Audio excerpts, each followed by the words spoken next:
Welcome back PT test 2 की और एक नई वीडियो में आप सभी का स्वागत है। यह है एपिसोड नंबर 35।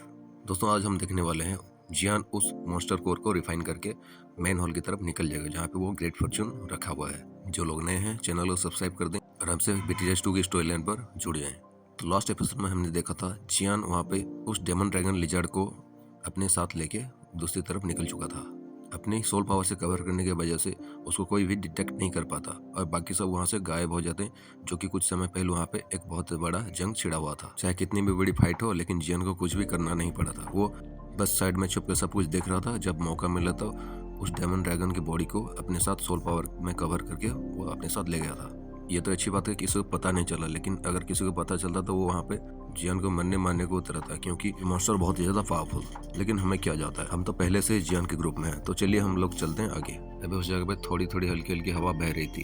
धीरे धीरे वहाँ पर डस्ट जो है धीरे धीरे खत्म हो रहा था। कुछ समय बाद वो डस्ट पूरी तरह से हट जाता है वहाँ से। अभी जो जगह में ड्रैगन लिजर्ड रहता था वो पूरी तरह से धूल बन चुका था।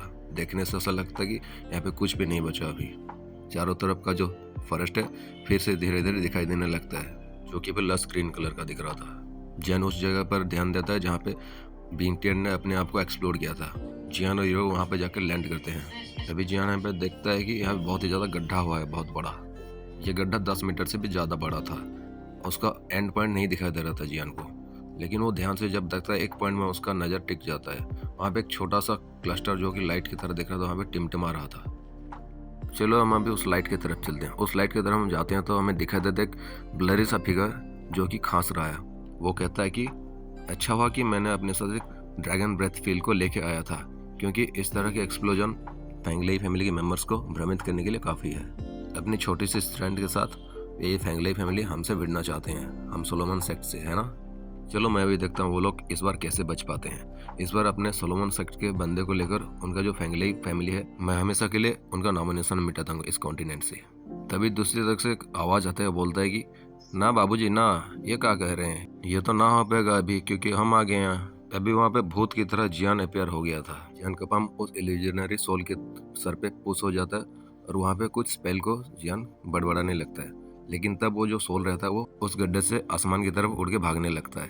तभी जियान वहाँ पे कुछ स्पेल को जब क्रिएट कर रहा था वो पूरा हो जाता है, और जो सोल अभी भाग रहा था उसके चारों तरफ का जो स्पेस है वो पूरी तरह सॉलिडिफाई हो जाता है। जियान बोलते हैं एल्डर बींगटियन, ये बहुत ही ज़्यादा अच्छा प्लान था कि आप यहाँ पे खुद को एक्सप्लोर करके अपना जो बचा हुआ सोल का टुकड़ा है यहाँ से लेके भागने का प्लानिंग में थे। लेकिन अफसोस की बात है कि जियान यहाँ पे प्रकट हो गया। अब क्या ही कर सकते हैं। तभी जो बिंगटियन था वो बोलता है कि जियान ये मत करो, मुझे मत मारो, हम सामने बैठ के आराम से बात कर सकते हैं। देखो मेरा कुछ भी दुश्मनी तुमसे नहीं है, तुम मुझे मत मारो, हम फ्रेंड्स बन सकते हैं। तभी जियान बोलता है कि अरे उस बंदे से क्या फ्रेंडशिप करूँ जिनको अपने भाई लोगों का भी फिक्र नहीं है, वो खुद को भाई को भी मार देता है अपने फायदे के लिए। तेरे पास तो इमोशन ही नहीं है, तू तो जानवरों से भी गया गुजरा है।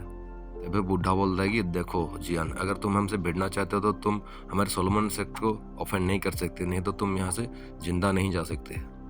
भिंगटियान को भी पता चल गया था अगर जियान ने यहाँ पे उसको अगर डिस्ट्रॉय करने की कोशिश की तो उसका जो आखिरी टुकड़ा है सोल का वो भी पूरी तरह से खत्म हो जाएगा। उसके बाद वो कभी भी जिंदा नहीं हो सकता। जियान भी अपने हाथों को उसके शरीर में पुश करता है और वहाँ पे एक एक्सप्लोजन होता है और वो जो सोल रहता है पूरी तरह से वहाँ पे खत्म हो जाता है।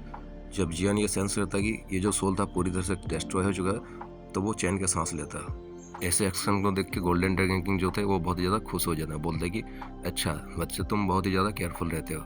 ये बात सही है कि ऐसे लोगों को ऐसे ही मार देना चाहिए। कोई भी आदमी जो आगे चल के अपना एनिमी बन सकता है उनको छोड़ना नहीं चाहिए। अभी इस जगह से हज़ारों किलोमीटर दूर एक जगह का सीन दिखे, जहाँ पे बम्बो का हाउस था। वहाँ पे एक ओल्ड मैन बैठा हुआ था और उसके सामने कुछ सोल का स्टोन रहते हैं जो कि दिखने में बिस्किट की तरह पत्थर था। उनमें से एक टूट के बिखर जाता है। जो बूढ़ा अपनी आंखों को बंद करके वहाँ पे बैठा हुआ था वो अपने आंखों को खोल के बोलता है आखिर किसका इतना हिम्मत हो गया कि वो हमारे सोलोमन सेक्ट के एल्डर को मारने की हिम्मत रखता हो। उसकी आंखों में एक ब्लैक कलर की एनर्जी देख सकते हैं हम। बहुत ही ज़्यादा गुस्से में लग रहा था वो। जब ये कहता है तब वो चारों तरफ उसका आवाज़ गूंजने लगती है और बोलता है कि जाओ सब लोग ढूंढो, हमारा सोलोमन सेक्ट को कोई भी अगर टारगेट कर रहा था उसको हम जिंदा नहीं छोड़ेंगे। देखो कि किसमें इतना हिम्मत है कि हमसे भिड़ने का कोशिश कर रहा है। ये सुन के कुछ लोग जो बाहर खड़े थे वो अचानक से यस सेक्ट मास्टर बोल के वहाँ से निकल जाते हैं। अभी हमें पता चलता है कि शायद ये सोलोमन सेक्ट का सेक्ट मास्टर हो सकता है। इसका आवाज़ थोड़ा सा गूंजा ही था। उसका जो डोर था उसके बाहर कुछ लोग वहाँ पे इन्वेस्टिगेट करने के लिए जाने के लिए तैयार हो चुके थे। हीरो जो कि अभी नीचे खड़े जियान की तरफ देख रहे थे, वो जियान के सभी एक्शन को अच्छी तरह से देख रहे थे, लेकिन उसको पता नहीं चलता कि वो जो जियान है अभी उस बेंगटियान की सोल को पूरी तरह से डिस्ट्रॉय कर दिया है। लेकिन जैसे कि हीरो का फादर का आई साइट है, उसकी वजह से हीरो को पता था कि जियान का जो भी एक्शन रहता है वो ऑर्डिनरी नहीं होता। जियान हीरो की तरफ उड़ के आने लगा था। ये देख के हीरो के मुंह में मुस्कान आ जाती है और वो बहुत ज़्यादा खुश हो जाता है। अभी भी वो जो मॉन्स्टर रहता है, ड्रैगन मॉन्स्टर, वो हीरो के पास में ही पड़ा हुआ था। हीरो बोलते कि जियान, तुम ये पहले से जानते थे ना कि ये जो डेमन ड्रैगन का बॉडी है बहुत ज़्यादा प्रेशियस है और इसके बॉडी से बहुत कुछ निकल सकता है। ये सुन के जियान थोड़ा सा स्टार्टल हो जाता है। हीरो उसकी तरफ स्टेयर करके देख रही थी। जियान एक्चुअली में अभी हीरो के क्वेश्चन से थोड़ा सा अमेज्ड हो गया था, क्योंकि उसको पता नहीं था इसके बारे में ज़्यादा। जियान कुछ ज़्यादा सोचता ही नहीं, अपने एंशिएंट रूलर को बाहर निकलता है और वहाँ पे जो बीस्ट था उसके सर पे एक वार करता है और जो उसका सर था वो अभी धीरे धीरे कांच की तरह टूटने लगता है। जब वो टूटता है, उसके सर के भीतर से एक ब्राइट लाइट का क्लस्टर बाहर निकलने लगता है। हीरो कुछ वजह से जो चिंतित थी, वो ये देख के बहुत ज़्यादा खुश हुए थे। जियान की तरफ देख के मुस्कुराते हुए बोलते कि ये तो वाकई में मैजिक कोर है, मुझे लगता है कि हम यहाँ पे फेल नहीं हुए। अभी हीरो सोचती है कि अपने मन में कि जो 8th रैंक से ज़्यादा की मॉन्स्टर जो रहते हैं उनके पास जो कोर रहता है वो मैजिक कोर में चेंज हो जाता है और ये एक 2D का मॉन्स्टर है, तो ये ऑब्वियस बात है कि इसके पास मैजिकल कोर होना चाहिए। चलो, ये हमें भी मिल भी गया। हीरो बोलते कि चलो हम लोग चलते हैं मैन होल की तरफ ग्रेट फॉर्च्यून को लेने के लिए, क्योंकि अभी हमारा जो टास्क है पूरी तरह से कंप्लीट हो चुका है। तो हमें मैजिकल कोर भी मिल चुका है और मुझे जो मून फ्रेट है वो भी मिल चुका है। अब यहाँ पे रहने का कोई बात भी नहीं है। तभी जियान उस जाइंट ड्रैगन की बॉडी को देख के बोलता है कि ये तुम क्या कह रहे हो, ये जो इसका बॉडी है इसके चारों तरफ उसका ट्रेजर छिपे हुए हैं, क्या तुम्हें ये पता नहीं है? जियान उसके बॉडी के चारों तरफ एक क्लोजर लुक दे के देखने लगता है। देखता है कि उसका जो क्लॉज थे बहुत ही ज़्यादा शार्प थे। बोलते क्या ही ज़्यादा नुकीले उसका क्लॉज है। तभी जो यूरो थी वो बोलते कि अभी तुम इस गार्बेज से क्या ही एक्सपेक्ट कर रहे हो, क्या मिलेगा तुम्हें यहाँ से?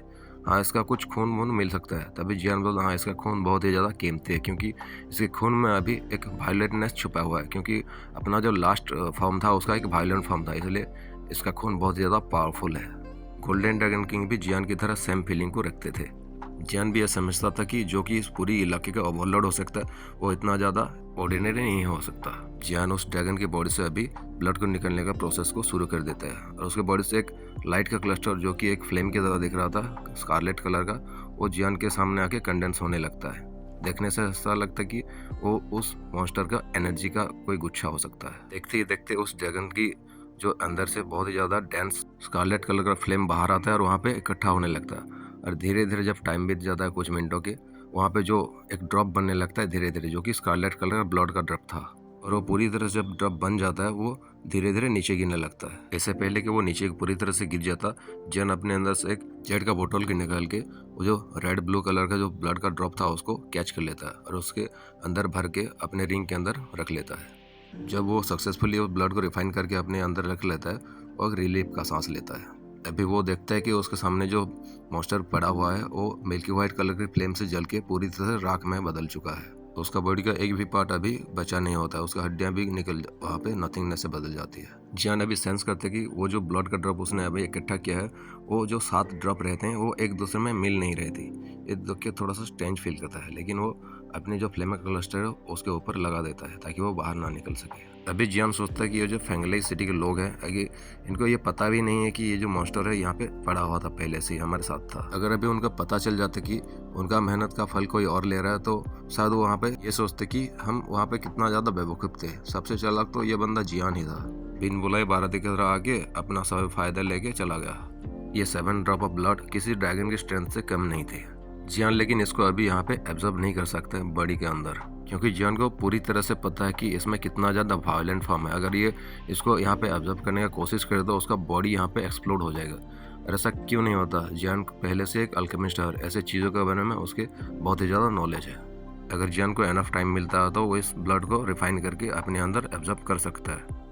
इस बार जियान को डबल फायदा हुआ है, क्योंकि उसको सिर्फ मैजिक कोर ही नहीं मिला, उसको एक 5 स्टार डूडी का ब्लड एसेंस भी मिल गया है, जो कि उसका वायलेंट प्रोटेक्टिव शील्ड को पॉजेस करता है। जियान बोल रहे चलो हम लोग चलते हैं, अभी वक्त हो गया कि हम मेन हल की तरफ चलें। ये कहने के बाद यूरो और जियान जो थे शूटिंग स्टार की तरह वहाँ पे मेन हॉल की तरफ निकल पड़े थे, जो कि डीप माउंटेन रेंज में था। भले ही जियान उस तरफ निकल गए हों, लेकिन वो जो मेन हॉल है वहाँ पे सस्पेंस भरा हुआ है। ऐसा नहीं है कि वो जाके वहाँ पे जो ग्रेट फॉर्च्यून डायरेक्टली एक्वायर कर लें। क्योंकि जियान और यूरो वहाँ पे जाके मिलने वाले हैं उस मैन होल का गार्डियन से। अब वहाँ पे क्या सीन होगा ये तो देखने की बात है। चलो हम उस क्रिटिकल सीन को नेक्स्ट एपिसोड में देखते हैं। आज का एपिसोड यहीं पे खत्म करते हैं। तो कल हम वो सीक्रेट को रिवील करेंगे जो कि उस मैन होल के अंदर है। तो मिलते हैं और एक नए इंटरेस्टिंग वीडियो के साथ। तब तक बने रहिए। आप सभी bye. What am I supposed to do?